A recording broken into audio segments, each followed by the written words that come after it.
Assalamualaikum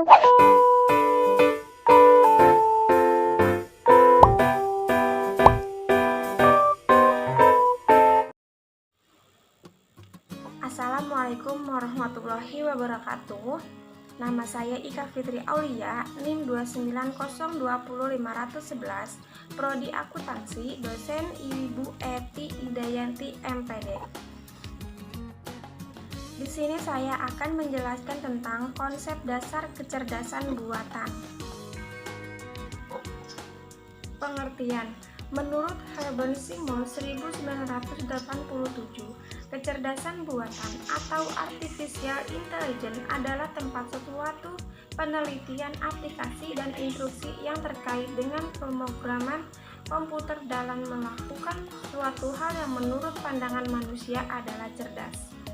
Menurut Sri Kusumadewi 2003, kecerdasan buatan atau AI merupakan salah satu bagian ilmu komputer yang membuat agar mesin atau komputer dapat melakukan pekerjaan seperti dan sebaik yang dilakukan oleh manusia.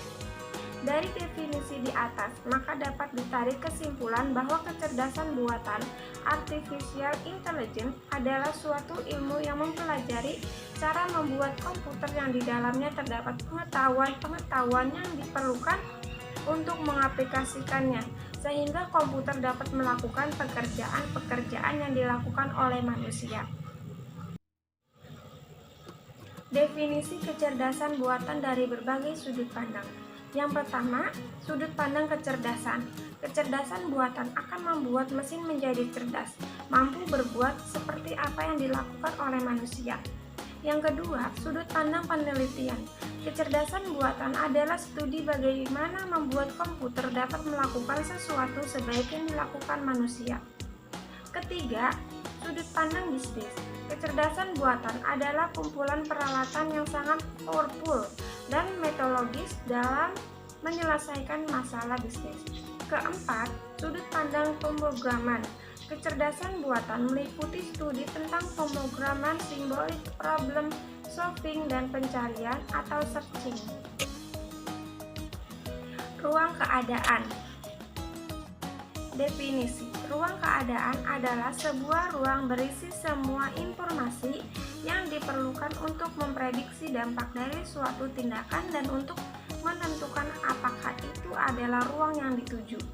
Sehingga secara umum ada beberapa cara untuk mempresentasikan masalah itu. Yang pertama, mendefinisikan suatu ruang keadaan. Yang kedua, menetapkan suatu atau lebih keadaan awal. Yang ketiga, menetapkan suatu atau lebih tujuan. Dan yang terakhir, menetapkan kumpulan aturan. Membangun sistem pakar atau kecerdasan buatan. 1. Mendefinisikan masalah dengan tepat. Mendefinisikan ini mencakup spesifikasi yang tepat mengenai keadaan awal dan solusi yang diharapkan. Kedua, analisis masalah. Menganalisis serta mencari beberapa teknik penyelesaian masalah yang sesuai. Yang ketiga, pengetahuan. Mempresentasikan pengetahuan yang perlu untuk menyelesaikan masalah tersebut. Yang keempat, mencari langkah solusi. Memiliki teknik penyelesaian masalah yang terbaik. Logika prosesi, predikat, konversi dibentuk klausa resolusi. Definisi. Logika merupakan suatu pengkajian ilmiah tentang serangkaian penalaran, sistem kaidah, dan prosedur yang membantu proses penalaran. Logika merupakan bentuk representasi pengetahuan yang paling tua, yang menjadi dasar dari teknik representasi high level. Ilmu logika lebih mengarah pada bentuk kalimat daripada arti kalimat itu sendiri. Ilmu logika selalu berhubungan dengan kalimat-kalimat, argumen, dan hubungan yang ada di antara kalimat-kalimat tersebut. Argumentasi adalah kumpulan sebuah kesimpulan beserta fakta-faktanya. Kesimpulan dikatakan benar apabila merupakan akibat dari fakta-fakta yang diajukan. Proposisi merupakan pernyataan yang dapat bernilai benar atau salah. Logika proposisi. Logika menangani, memproses penarikan kesimpulan secara logis dari proposisi-proposisi.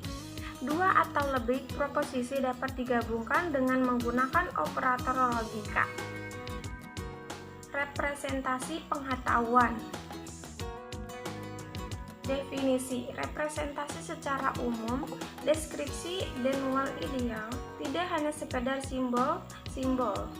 Representasi internal memerlukan bahasa simbol yang umum, di mana kita dapat mengekspresikan dan memanipulasi proporsi tentang dunia pilihan, bagus untuk representasi simbolik dengan bahasa logika. Namun, beberapa persiapan harus dibuat. Pengetahuan, definisi umum, fakta atau kondisi sesuatu atau keadaan yang timbul karena suatu pengalaman. Diklasifikasikan menjadi tiga. Yang pertama, procedural knowledge, relative knowledge, dan yang terakhir, tacit knowledge.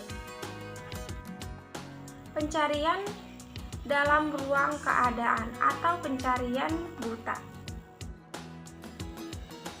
Algoritma pencarian.